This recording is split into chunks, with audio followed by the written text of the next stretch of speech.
श्री सच्चिदानंद सद्गुरु साईनाथ महाराज की जय।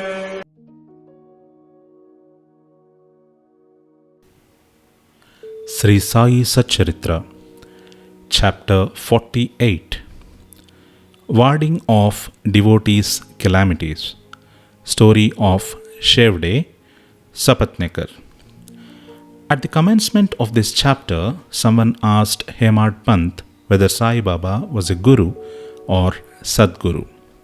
In order to answer the questions, Hemad Pant describes the signs or marks of a Sadguru as follows. Signs of Sadguru.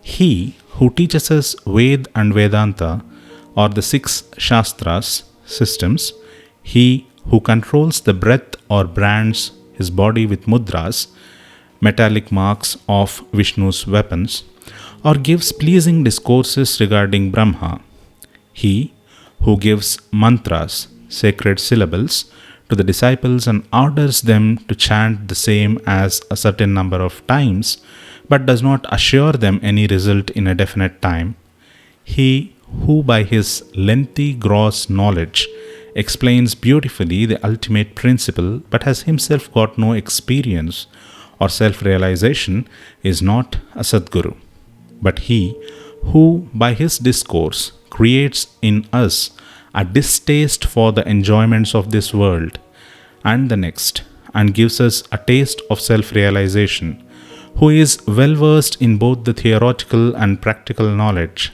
self-realization, deserves to be called a Sadguru. How can he who is himself devoid of self-realization give it to the disciples? A Sadguru does not ever in his dream expect any service or profit from his disciples. On the contrary, he wishes to serve them. He does not think that he is great and the disciple small. Not only he loves him as his son, but regards him as an equal to him or as Brahma.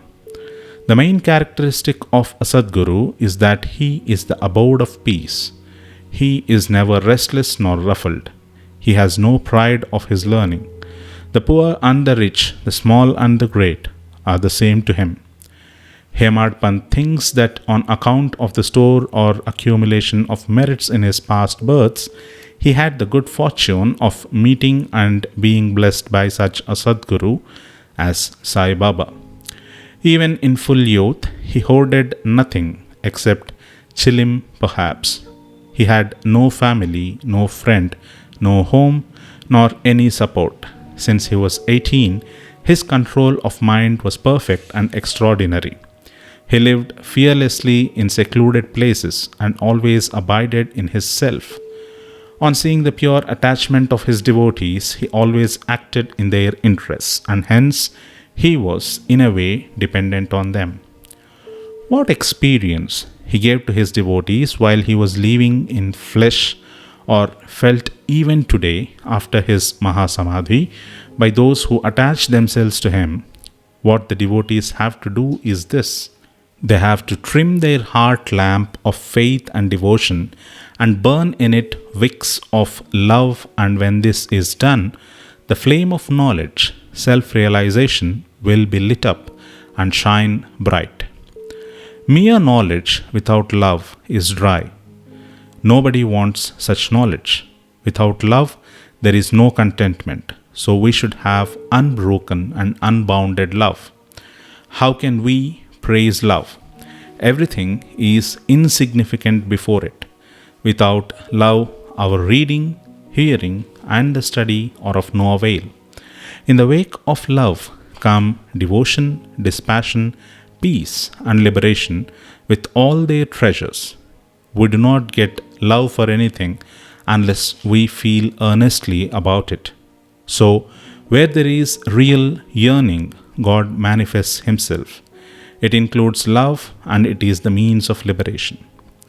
Now, let us revert to the main story of this chapter. A man should go to a true saint with a pure mind or even otherwise, and hold his feet. Ultimately, he is sure to be saved. This is illustrated by the following stories. Mr. Shevde. Mr. Sapatnekar of Akkalkot, Solapur district, was studying law. A co-student, Mr. Shevde, met him. Other fellow students also got together and compared notes of their study. It was found by the questions and answers among themselves that Mr. Shevde was the least prepared of all for the examination, and therefore all the students derided him. But he said that though he was not prepared, he was sure to pass the examination, as his Sai Baba was there to get him through it successfully. Mr. Sapatnekar was surprised at this remark. He took Mr. Shevde aside and asked him who this Sai Baba is, whom he extolled so high. He replied, "There lives in a masjid in Shirdi, Ahmednagar district, a fakir. He is a great Satpurush. There may be other saints, but this one is unique.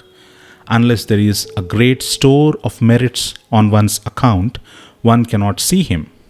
I fully believe in him, and what he says will never be untrue. He has assured me that I will pass definitely next year, and I am confident that I will get through the final examination by his grace." Mr. Sapatnekar laughed at his friend's confidence and jeered at him and Baba. Later, when Shevde passed his exams successfully, it made Sapatnekar quite surprised. Sapatnekars. Mr. Sapatnekar passed his examination, settled at Akkalkot, and practiced as a pleader there. 10 years later, that is in 1913, he lost his only son on account of a throat disease. This broke his heart. He sought relief by making a pilgrimage to Pandharpur, Gangapur, and other holy places. He got no peace of mind. Then he read Vedanta, which also did not help him. In the meanwhile, he remembered Mr. Shevde's remarks and his faith in Baba, and he thought that he too should go to Shirdi and see Baba. He went to Shirdi with his younger brother Pandit Rao and was much pleased to see Baba from a distance. When he went near and prostrated himself and placed a coconut before Baba with feeling of devotion, the latter at once cried out, "Get away!" Sapatnekar hung down his head, moved back, and sat aside. He wanted to consult somebody who would advise him how to proceed. Somebody mentioned Bala Shimpi's name. Sapatnekar saw him and sought his help. They bought Baba's photos and came with them to the masjid. Bala Shimpi took a photo in his hand, gave it to Baba, and asked him whose photo it was. Baba said that this photo was of the Yar, lover of him, pointing to Sapatnekar. Saying this, Baba laughed and all others joined. Bala asked Baba the significance of the laugh and beckoned Sapatnekar to come forward and take darshan. When Sapatnekar began to prostrate himself, Baba again cried, "Get out!" Sapatnekar did not know what to do. Then they both joined their hands and sat before Baba praying. Baba finally ordered Sapatnekar to clear out immediately. Both were sad and dejected. As Baba's order had to be obeyed, Sapatnekar left Shirdi with a heavy heart, praying that he should be allowed to take darshan next time. Mrs. Sapatnekar. 1 year elapsed, still his mind was not at peace. He went to Gangapur, where he felt more restless. Then he went to Madhegaon for rest and finally decided to go to Kashi. 2 days before starting, his wife got a vision. In her dream, she was going with a pitcher to Lakkad Shah's well. There, a fakir with a piece of cloth tied around his head, sitting at the foot of the neem tree, came close to her and said, "My dear lassie, why get exhausted for nothing? I get your pitcher filled with pure water." She was afraid of the fakir and hastened back with the empty pitcher. The fakir followed her. At this, she was awoke and opened her eyes. She told this vision to her husband. They thought that this was an auspicious sign and they both left for Shirdi. When they reached the masjid, Baba was absent, he had gone to Lendi. They waited till his return. When he returned, she was surprised to see that the fakir she saw in her vision exactly resembled Baba. She reverentially prostrated herself before Baba and sat down looking at him. On seeing her humility, Baba was much pleased and began to tell her a story in his peculiar characteristic manner to a third party. He said, "My arms, abdomen, and waist have been paining for a long time. I took many medicines, and the pains did not abate. I got sick of the medicines as they gave me no relief, but I am surprised to see now that all the pains have disappeared at once." Though no name was mentioned, it was the story of Mrs. Sapatnekar herself. Her pains, as described by Baba, left her soon and she was happy. Then Mr. Sapatnekar went ahead to take darshan. He was again welcomed with the former, "Get out." This time he was more penitent and persevering. He said that Baba's displeasure was due to his past deeds and resolved to make amends for the same. He determined to see Baba alone and ask for his pardon for his past actions. He placed his head on Baba's feet, and Baba placed his hand on him, and Sapatnekar sat stroking Baba's leg. Then a shepherdess came and sat massaging Baba's back. Baba, in his characteristic way, began to tell the story of Abaniya. He related the various vicissitudes of all his life, including the death of his only son. Sapatnekar was surprised to see that the story which Baba related was his own, and he wondered how Baba knew every detail of it.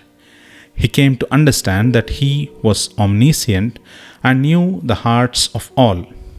When this thought crossed his mind, Baba, still addressing the shepherdess and pointing to Sapatnekar, said, "This fellow blames me and charges me with the killing of his son. Do I kill people's children? Why does this fellow come to the masjid and cry?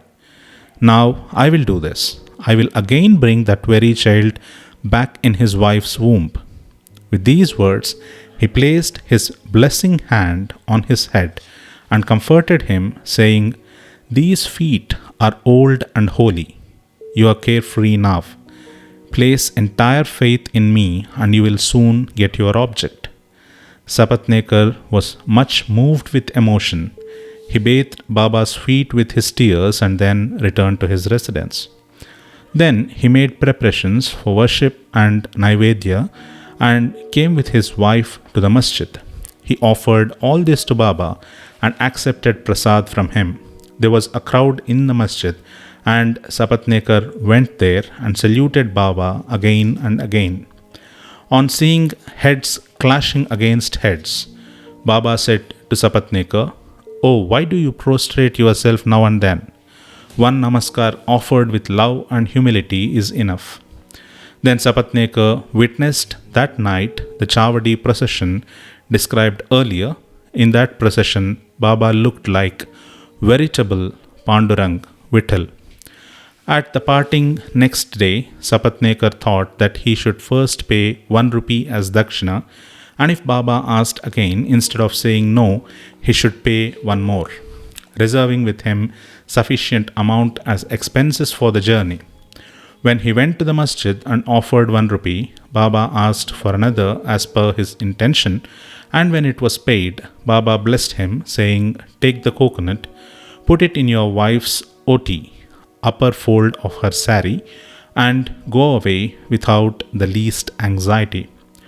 He did so, and within a year a son was born to him, and with an infant of 8 months the couple came to Shirdi, placed him at Baba's feet and prayed thus, "O Sainath, we do not know how to repay your obligations. Therefore, we prostrate ourselves before you. Bless us, poor helpless fellows. Henceforth, let your holy feet be our sole refuge. Many thoughts and ideas trouble us in waking and dream states, so turn our minds away from them to your bhajan and bless us." The son was named Muralidhar, two others, Bhaskar and Dinakar, were born afterwards. The Sapatnekar couple thus realized that Baba's words were never untrue and unfulfilled. Bow to Sri Sai, peace be to all.